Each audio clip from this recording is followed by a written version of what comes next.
Sesli Yolculuklar serimizin 5. videosuna hoş geldiniz. Bugün rotamız Brienze'den başlıyor. Göl kıyısından ilerleyip Alplerin arasından geçerek Uri kantonuna, Stabifol şelalesine doğru uzanan bir yolculuk bu. Yeşilin tonu değişiyor, göl başka bir maviye dönüyor. Dağlar bazen uzakta, bazen bir anda yanı başımızda.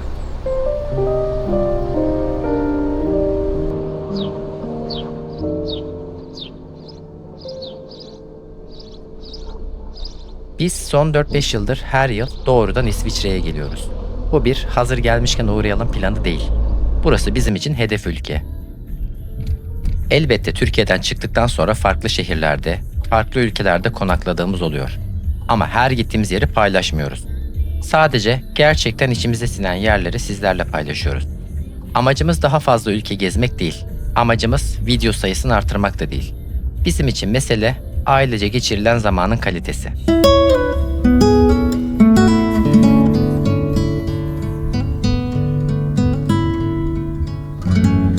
Bu tercih romantik bir tercih değil. Bu bilinçli bir tercih ve bilinçli tercih bilgi gerektirir. Hedef ülke demiştik ya.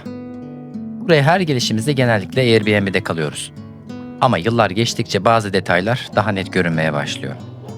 İnsan aynı ülkeye tekrar geldiğinde sistemi de daha iyi anlamaya başlıyor. İsviçre'de konut sistemi bizim alışık olduğumuzdan biraz farklı. Uzun dönemli bir ev kiralamak isterseniz emlakçıyla görüşüyorsunuz. Gelir beyanı sunuyorsunuz. Teklif de veriyorsunuz. Ve çoğu zaman biri çıkmadan siz giremiyorsunuz. Yani sistem var, düzen var ama arz sınırlı, talep de yüksek. Fiyatlar kendi içinde belli bir çizgiyle ilerliyor ama erişim kolay değil. Biz uzun dönemli kiracı değiliz. Airbnb üzerinden konaklıyoruz. Ve Airbnb'de görünen fiyat çoğu zaman ödenen fiyatın tamamı olmuyor. Somut bir örnek göstereyim. 2024 Şubat ayında İsviçre'de 7 gecelik bir konaklama için rezervasyon yapmışız. Evin 7 günlük bedeli yaklaşık 23.000 TL. Temizlik ücreti 3.136 TL. Airbnb hizmet bedeli ise yaklaşık 4.500 TL. Yani 23.000 lira görünen bir konaklama toplamda yaklaşık 31.000 liraya gelmiş. Burada önemli bir detay var. Bu ödeme Şubat 2024'te yapıldı. O dönemin kuruyla. Bugün aynı ev için ödeme yapsanız, kur farkı sebebiyle tablo doğal olarak daha da değişiyor. İsviçre kendi içinde belki aynı hızda pahalanmıyor ama TL kazanan biri için maliyet katlanıyor. Buna ek olarak çoğu evde şehir vergisi var. Kişi başı gecelik ortalama 3 frank civarında. Bazı evlerde çamaşır makinesi var ama kullanımı ücretli. Makine başına 2 frank isteyen de var, 5 frank isteyen de. Temizlik ücreti ayrı. Platform komisyonu ayrı. Şehir vergisi de ayrı.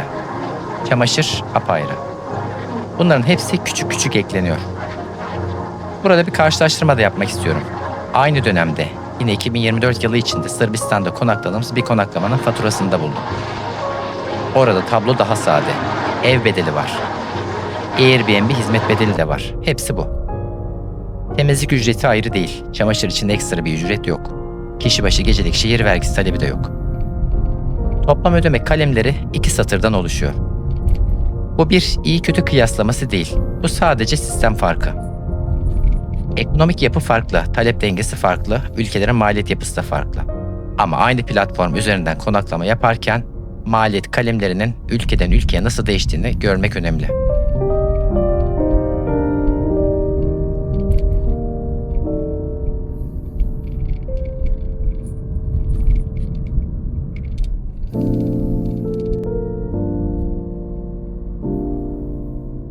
Yani mesele sadece ev pahalı demek değil. Mesele o fiyatın nasıl oluştuğunu görmek.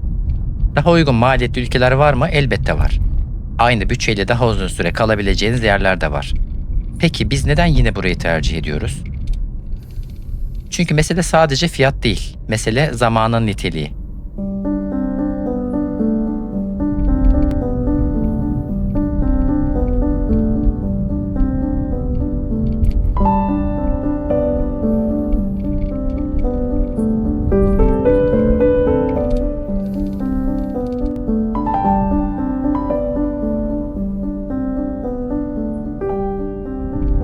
Biz 2 gün orada, 2 gün burada koşturmak istemiyoruz açıkçası. Bir şehir daha işaretleyelim derdinde de değiliz, yorgunluk peşinde de. Aynı evde kalmak istiyoruz. Sabah aynı manzaraya uyanmak. Çocukların o gölü tanıması, acele etmeden yürümesi. Bu bir yavaşlama hali aslında bizim için. Çok okuyan mı bilir, çok gezen mi? Belki de gezerken okuyan bilir. Örneğin yolda Gökalp haritalara bakıyor. Geçtiğimiz ülkeleri inceliyor. Hatta sizlerin videolarda gördüğü o harita anlatımlı sahneleri var ya bizim diğer videolardaki. O görsellerin büyük bölümü de o hazırlıyor. Haritada gördüğü bir yerin içinden geçmek, kitapta okuduğu bir ülkenin tabelasını görmek, insanın zihninde başka bir iz bırakıyor. Biz 40'lı yaşlarımızın başında dünyayı daha sınırlı imkanlarla tanıdık. Bilgiye erişim bugünkü kadar kolay değildi. Onlarsa görerek büyüsün istiyoruz. Mukayese yapmayı öğrensinler. Farklı düzenleri yerinde gözlemlesinler, iyi ve doğruyu analiz edebilsinler. Bu bir gösteriş değil, bu bir bilinç.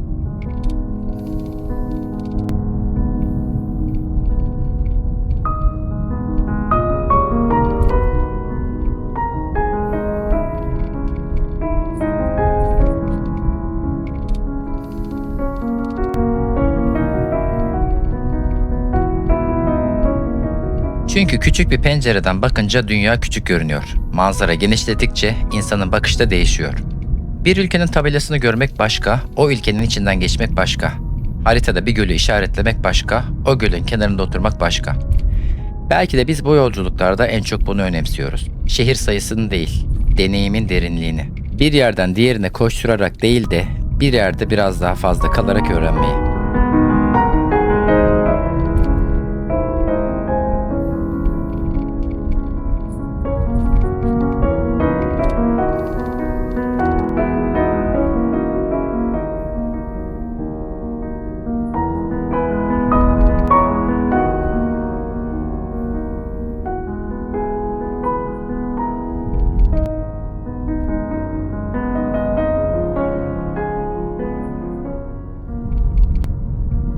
Zaman geçtikçe şunu fark ettik. Bir şehri görmek kolay ama bir yere alışmak zaman istiyor. Ve çocuklar için alışmak çok kıymetli. Aynı parkta tekrar yürümek, aynı manzarayı birkaç sabah üst üste görmek. Bir yere yabancı değil de tanıdık hissetmek. Belki de bizim her yıl konaklama süresini biraz daha fazla uzatmamızın sebebi bu. Biz ülke değiştirmiyoruz aslında. Biz tempo değiştiriyoruz. Ve işte tam burada soru yeniden geliyor. Yolculuk bittiğinde geriye ne kalıyor? Ev fiyatı mı? Kur farkı mı? Şehir isimleri mi? Yoksa birlikte geçirilen zaman mı? Bizim için cevap net. Evet, pahalı bir tercih olabilir. Evet, matematiği var. Ama biz bunu bilerek seçiyoruz. Ve herkesin önceliği farklı. Bizim önceliğimiz ailece kaliteli zaman geçirmek. Çünkü bu yaşlar bir daha geri gelmeyecek. Sağlığımız yerindeyken vaktimizin kıymetini bilmek istiyoruz. Bu bilinçli bir tercih ama bilinçli tercih bilgi gerektirir.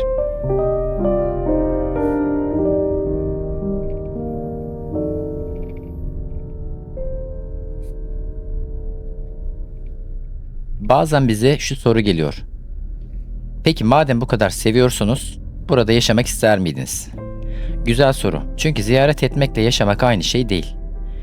Bir yere misafir olarak gitmek başka, orayı hayatının merkezi yapmak başka. Biz buraya geldiğimizde zamanımız sınırlı. Gündemimiz sınırlı. Sorumluluklarımız geçici olarak hafifliyor. O yüzden her şey biraz daha sakin görünüyor olabilir.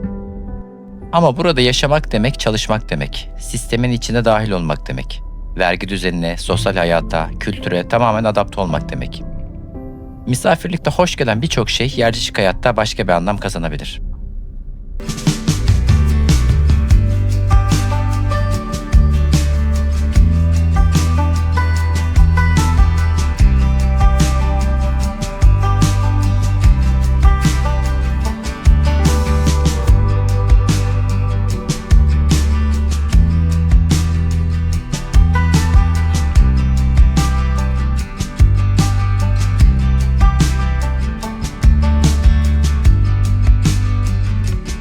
Biz dürüst olalım. Burada yaşamak fikri zaman zaman aklımızdan geçmedi değil. Ama her geldiğimizde şunu fark ettik. Biz burayı yaşamak için değil, yavaşlamak için seviyoruz. Arada ciddi bir fark var. Yaşamak kalıcı bir düzen kurmak demek. Bizse burada geçici bir denge kuruyoruz. Belki de bu yüzden güzel. Çünkü misafirlikte insan daha çok fark ediyor, daha çok gözlemliyor, daha çok kıymet biliyor. Düzenli bir ülkeye dışarıdan bakmak kolay, içeride yaşamak başka bir tecrübe. Bizim şu an yaptığımız şey o düzeni uzaktan deneyimlemek. Bir nevi misafir olarak sistem görmek. Ve belki de tam bu yüzden heyecanımız hala taze. Eğer buraya yerleşsek aynı göle her sabah bakmak bir süre sonra sıradanlaşabilir. Ama yılda bir iki kez geldiğimizde o göl yine aynı heyecanı taşıyor. Bu kötü bir şey değil. Bu insanın doğası. Belki de biz düzeni değil dengeyi seviyoruz. Tamamen taşınmak değil, belirli bir süre dahil olmak. Tamamen kopmak değil, araya mesafe koymak. Ve bu mesafe bazen kıymeti artırıyor.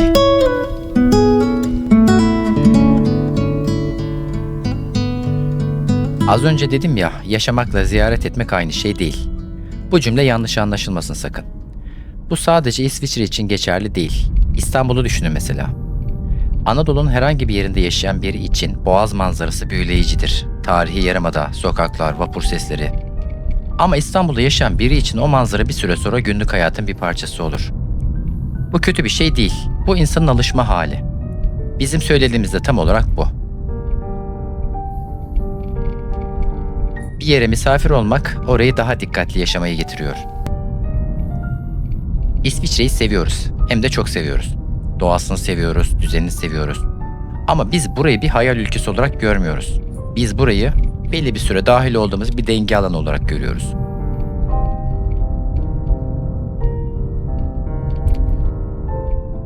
Belki de o yüzden hala heyecanımız var. Tamamen yerleşsek belki aynı duyguyu yaşayamayacağız. Tıpkı İstanbul'da yaşayan birinin Boğaz'a her gün bakıp artık fotoğraf çekmemesi gibi. Bu bir eleştiri değil, bu bir tespit. Bizim tercihimiz şu, tamamen kopmak değil, tamamen yerleşmek de değil. Arada bir mesafe bırakmak. O mesafe kıymeti artırıyor. Ve belki de bu yüzden her yıl buraya geldiğimizde aynı göle bakıp yine heyecanlanabiliyoruz.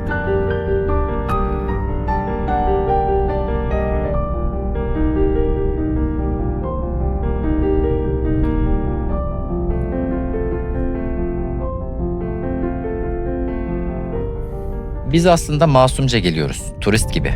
Her yıl gelip bir süre kalıp sonra hayatımıza dönüyoruz. Her gelişimizde biraz daha uzun kalıyoruz, biraz daha tanıyoruz, biraz daha öğreniyoruz bu ülkeyi. Sistemi daha iyi anlıyoruz. Maliyeti daha bilinçli hesaplıyoruz. Kendimizi de daha net tanıyoruz tabii. Belki de en önemlisi ne istediğimizi daha iyi fark ediyoruz. Şimdilik bu bir gelip gitme hali ama bir deneme değil, bir kaçış da değil. Ama hayat dediğimiz şey sabit bir çizgi değil ki. Kim bilir gün doğmadan neler doğar. I've been cynical, oh so cynical. Never thought somebody could save me from another fall, from another scar. But I'm all healed up, standing steady. Bazen kendime şu soruyu da soruyorum. Bu yolculuklar bir kaçış mı? Hayat yoğun, iş temposu var, sorumluluklar var, belirsizlikler var. Ekonomi dalgalı, plan yapmak zor, geleceğe dair net cümle kurmak kolay değil. Böyle bir ortamda yola çıkmak kaçış gibi görünebilir ama dürüst olayım. Buraya gelince hayat çözülmüyor, sorumluluklar ortadan kalkmıyor. Geri döndüğümüzde yine aynı düzenin içindeyiz. Değişen şey ortam değil, tempo. Belki de biz kaçmıyoruz, sadece ritmi değiştiriyoruz. Bir süreliğine yavaşlıyoruz, nefes alıyoruz. Sonra tekrar devam ediyoruz. Ve asıl mesele belki de burada. Döndüğümüzde ne oluyor peki? Yine aynı hayat, aynı iş, aynı şehir. Ama fark şu. Biraz daha sabırlı oluyor insan. Biraz daha sakin, biraz daha net. Çünkü arada durup düşünmüş oluyor. Acele etmeden geçirilen birkaç gün insanın zihnini temizliyor. Ve belki de asıl kazanç bu.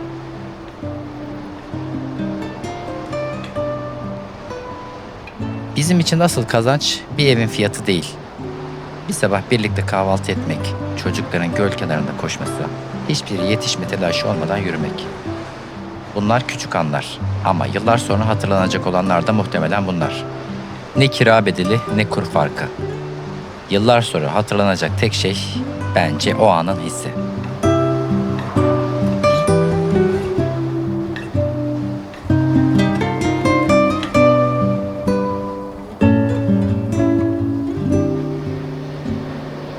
Bir de şu var.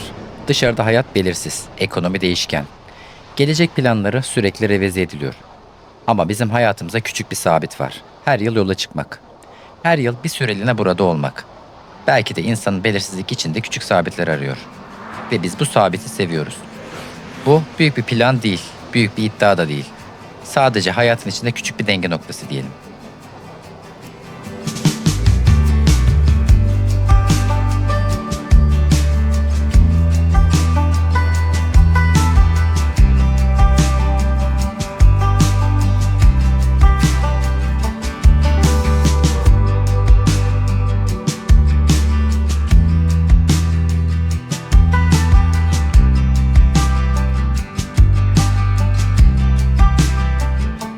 ...4-5 yıldır aynı ülkeye geliyoruz. İnsan ister istemez şunu da düşünüyor. Bu yolculuklar bizi değiştirdi mi? Belki büyük bir dönüşüm değil ama küçük şeyler oldu. Eskiden bir yeri görmeye giderdik. Şimdi bir yerde kalmaya gidiyoruz. Eskiden fotoğraf çekmek öncelikti. Şimdi ise o anın içinde kalmak. Eskiden daha çok yer görmek istiyorduk. Şimdi daha az yer ama daha derin zaman istiyoruz. Bu değişim belki fark edilmez ama içeride bir yerde oluyor. Bir de şu var. Başta maliyet hesabı yaparken daha tedirgindik. Şimdi daha bilinçliyiz.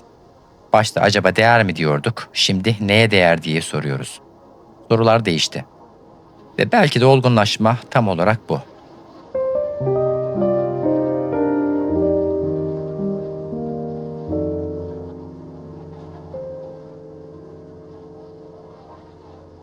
Bir ülkeye tekrar gelmek insana karşılaştırma yapmayı da öğretiyor.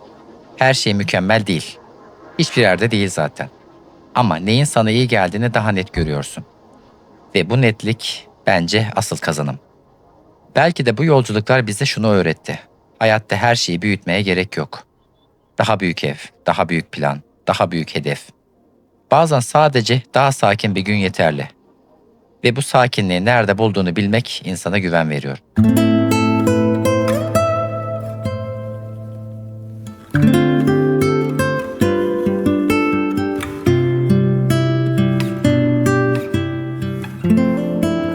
Bazen şunu da düşünüyorum. Biz 10 yıl sonra bugünü nasıl hatırlayacağız?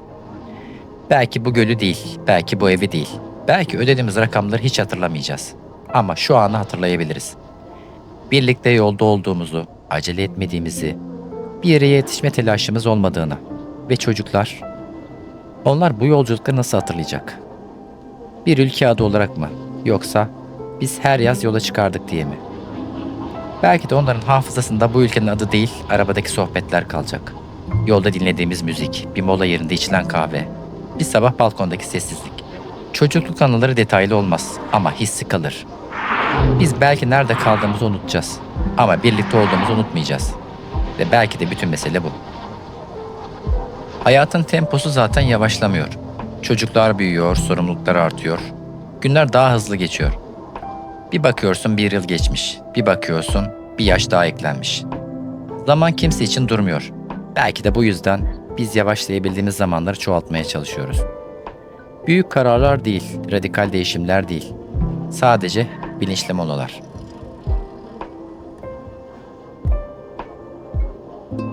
Bir yerde sabah kahvaltısını acele etmeden yapmak, bir yürüyüşü yarıda kesmemek, bir manzaraya gerçekten bakmak. Bunlar küçük şeyler gibi görünüyor ama yıllar sonra hatırlanan şeyler genelde küçük olanlar oluyor. Belki de hayat bize şunu öğretiyor. Her şeyi kontrol edemeyiz. Ekonomiyi, kur oranlarını, geleceği. Ama zamanımızı nasıl geçireceğimizi seçebiliriz. Bizim seçtiğimiz şey şu. Bir süreliğine yavaşlamak, birlikte olmak ve o anın içinde kalmak. İnsan hep büyük planların peşinde koşuyor. Daha iyi bir gelecek, daha büyük hedefler, daha net kararlar. Ama bazen büyük kararlar değil, küçük süreklilikler hayatı şekillendiriyor. Her yıl yola çıkmak gibi, her yıl aynı göle bakmak gibi. Her yıl biraz daha bilinçlenmek gibi. Yolculuklar bizi başka bir yere taşımıyor ama bizi kendimize biraz daha yakınlaştırıyor.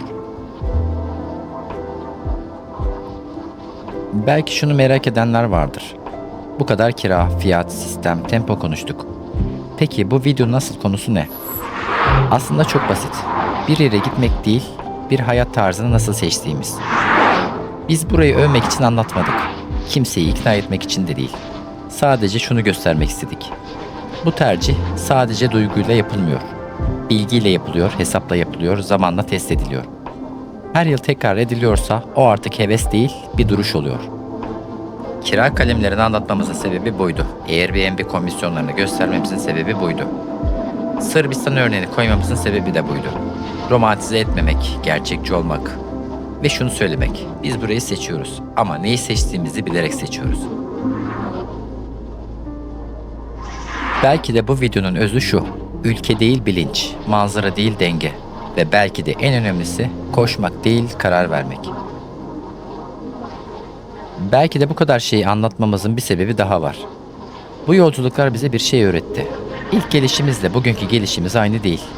Eskiden bir yere gittiğimizde nereleri görelim diye bakardık. Şimdi nasıl hissedelim diye bakıyoruz. Eskiden program yapardık, şimdi ise alan bırakıyoruz. Eskiden daha çok görmek isterdik, şimdi daha az ama daha derin yaşamak istiyoruz. Bu değişim ülkeyle ilgili değil, bizimle ilgili.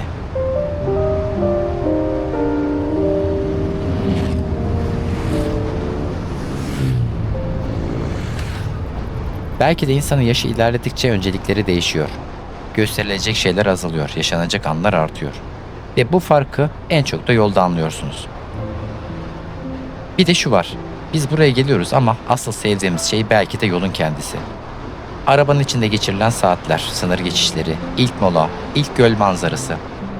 Belki de hedef değil, yol bizi besliyor. Çünkü yolda olduğunda hayat biraz daha sadeleşiyor. Telefonumuz susuyor, gündem geride kalıyor, zihnimiz berraklaşıyor. Ve işte tam bu yüzden biz bu yolculuğu sadece bir ülkeye gitmek olarak görmüyoruz. Bu bir ritüel gibi, her yıl tekrar edilen ama her yıl biraz daha anlam kazanan bir ritüel. Belki de bütün mesele şu, hayatın içinde kendine bir alan açmak. Her şey değişirken kendine ait bir zamanı sabitlemek. Bizim için bu alan şimdilik buralarda. Yarın ne olur bilmiyoruz. Ama bugün burada olmaktan memnunuz.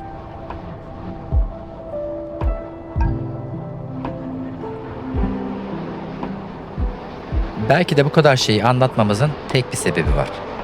Biz bu yolculuğu romantize etmek istemedik. Ne hayal ülke dedik, ne gidin görün dedik. Sadece kendi dengemizi anlattık. Hesabıyla, matematiğiyle, duygusuyla. Çünkü bazı tercihler sessiz olur. Büyük cümlelerle değil, küçük tekrarlarla şekillenir. Her yıl yola çıkmak gibi. Biz masumca turist gibi geliyoruz belki ama her gelişimizde biraz daha öğreniyoruz.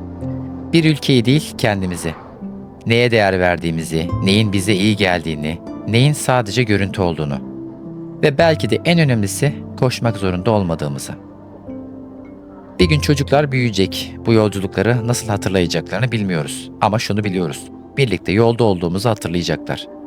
Ve belki yıllar sonra biz de bugünü hatırlayacağız.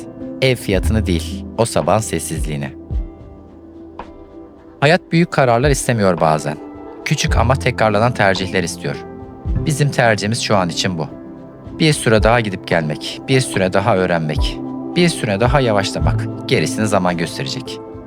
Kim bilir gün doğmadan neler doğar. Bu bir veda değil. Sesli yolculuklar devam ediyor. Gezi serimiz de devam ediyor. Yollar bitmedi. Biz yine yolda olacağız ve yine anlatmaya devam edeceğiz. Başka bir rota, başka bir mevsim. Ama aynı bilinçle. Şimdilik kendinize iyi bakın.